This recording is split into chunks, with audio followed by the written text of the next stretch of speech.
Well, greetings, vinyl community. I'm back with another clutch of records to show, and I'll be starting off with what I regard as a grail. Not because it's a particularly rare record, it's one you'll see offered a lot, and I've bid on it a number of times on eBay, but always been beaten out. Um, I've seen a beautiful copy at a record shop in the East Bay the last couple of times I was there, and they just want an astronomical price for it. But I finally added to my collection an original copy of Karma by Pharoah Sanders from 1969 on the Impulse label. And here is that late 60s version of the Impulse label. You see that side one is taken up with the track "The Creator Has a Master Plan." Side two is listed as colors, but actually consists mostly of part two of "The Creator Has a Master Plan." The interior of the album also implies that colors is all of side two, while the back of the cover lists a third track title, "Light of Love." So who knows what that's about, but in any case, the album is just one of the greatest jazz albums of the 60s, or of all time, but I would place it right up there with Out to Lunch, with In a Silent Way, with Meditations and Love Supreme. It's that great. It's transcendent, it's otherworldly, and besides Pharoah Sanders' own extraordinary saxophone playing. It features James Spaulding on flute, very distinctive yodeling vocals of Leon Thomas, and a who's who of bass players, Reggie Workman, Richard Davis, and Ron Carter all play on this album. Lonnie Liston Smith is on piano, and so on and so on. So, very proud to finally have one of my very favorite jazz albums in my collection in original form. On the Blue Note label, Art Blakey and the Afro Drum Ensemble, "The African Beat" from 1962. Excuse me. There's that New York Blue Note label. This is an ensemble primarily of percussionists from various parts of the world. It's really almost a stretch to call this jazz at all. It's really an exercise in world music with, besides the multiple percussionists, including Curtis Fuller in an unusual role as timpanist rather than trombonist. The only non-percussion instruments are bass by Ahmed Abdul Malik and woodwinds by Yusef Lateef.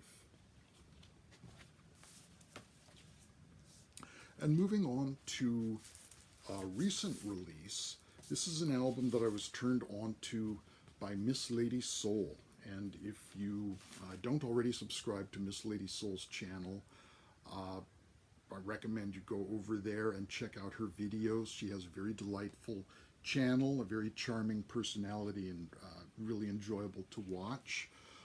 She showed Athena by Sudan Archives. This is the first full-length album by Sudan Archives, and I would place her in the forefront of the many current very progressive and experimental and creative female artists that we have in the R&B field today.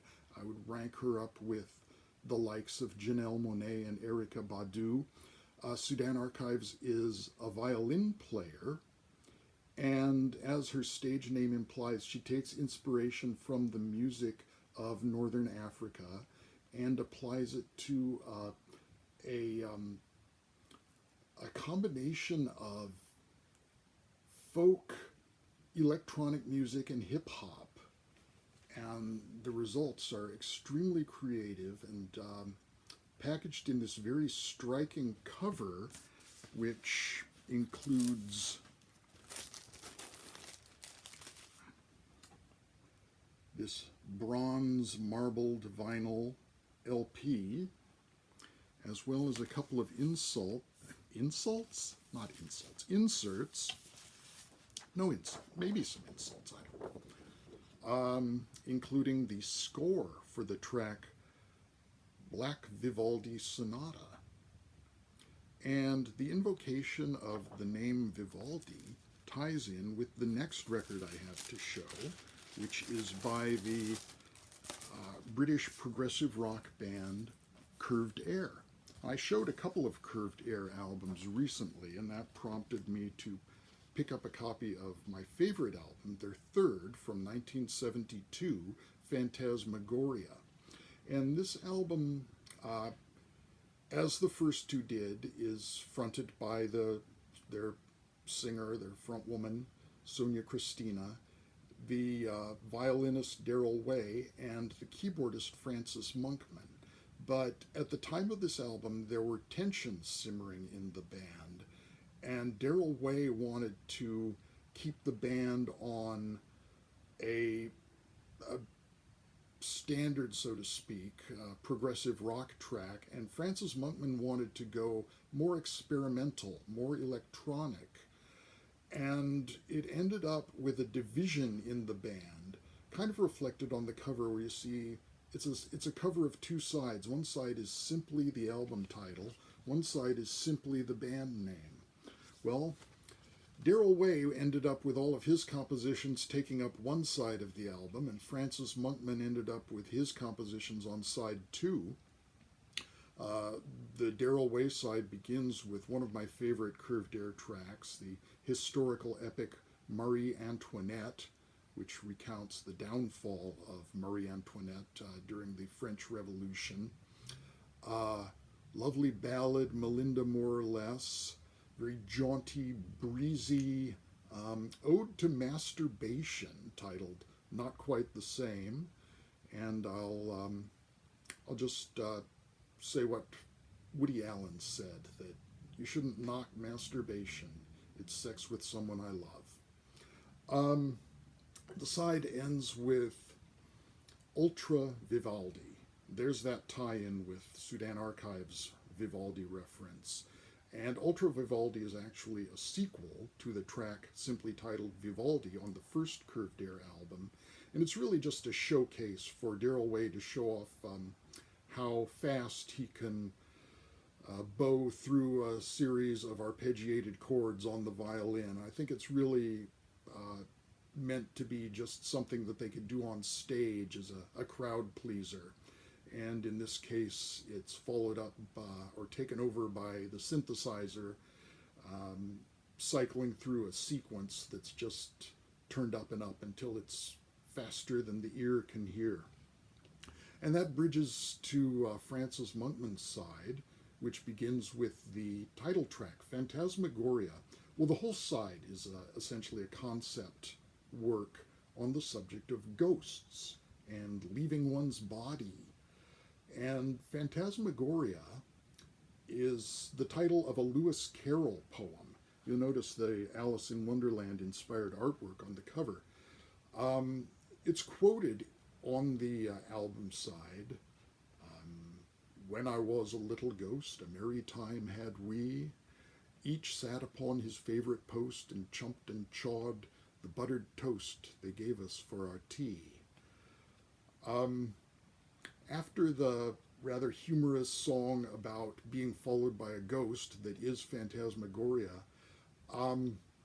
Francis Monkman takes Sonia Christina's vocals, processes them through a computer and synthesizer system, and constructs a really interesting and bizarre and spooky avant-garde piece. Whose shoulder are you looking over anyway? And the side ends with a jaunty and tropical sounding ode to leaving one's body and traveling on the astral planes. This is a US copy, comes with lyric sheet, and is on the Warner Brothers label.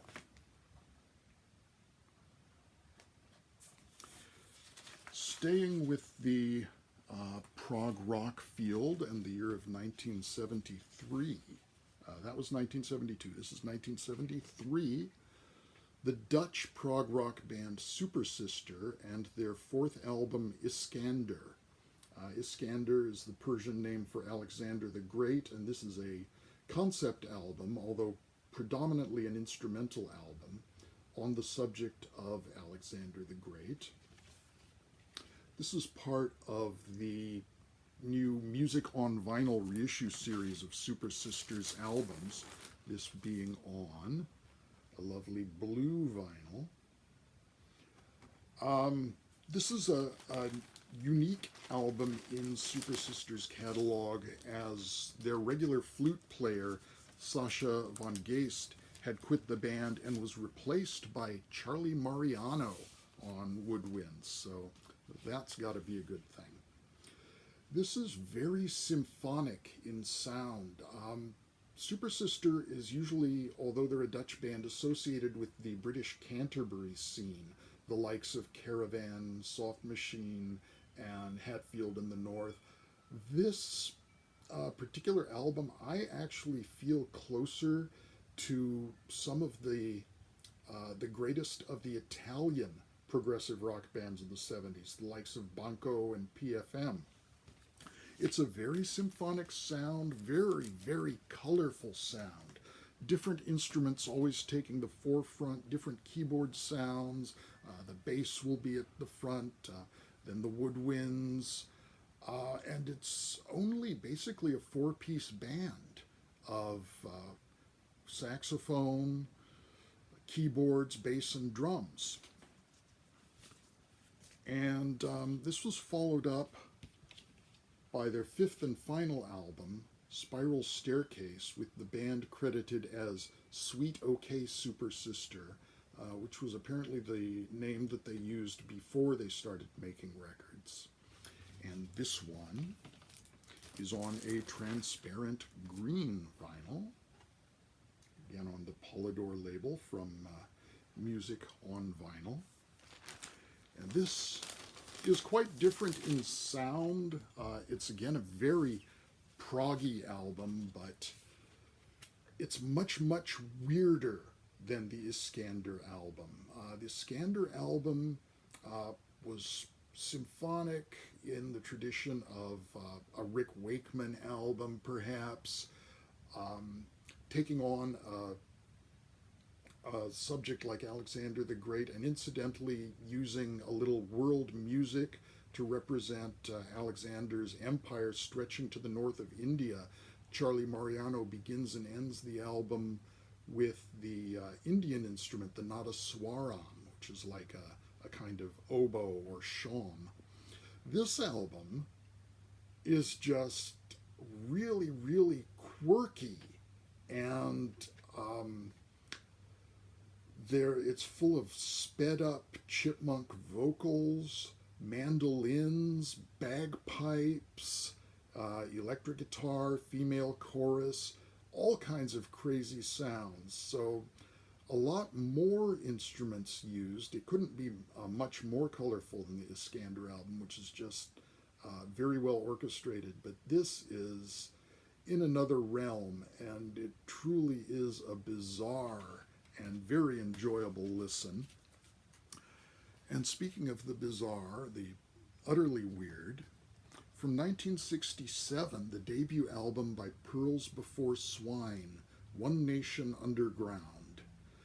I recognize, of course, the artwork of Hieronymus Bosch, which has been used on a number of album covers.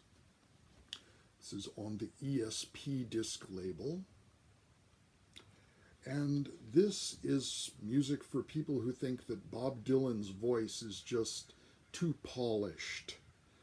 And it's also an album that if you ever had the desire to learn how to spell fuck in Morse code, this one will teach you. The ESP label. And finally, I showed an album by Universal from Belgium recently, part of the rock in opposition scene. And this fits right in with that. One of their associated bands, Art Zoid from France, with their fourth album, Phase 4. double LP on the Recommended Records label. This, like Universal, is very chamber music oriented. There's no drummer on the album, yet it's extremely rhythmic. The piano basically takes the role that a kit drummer would usually take. It's a quintet on this album of trumpet, saxophone, viola, piano, and bass.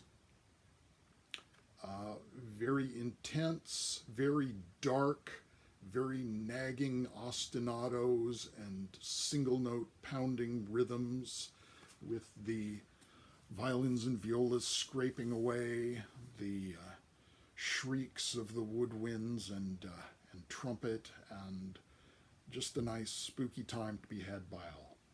So thank you very much for watching. I hope you found something to enjoy in this. Leave a comment below if you feel so inclined. Be well. Talk to you again soon. Bye-bye for now.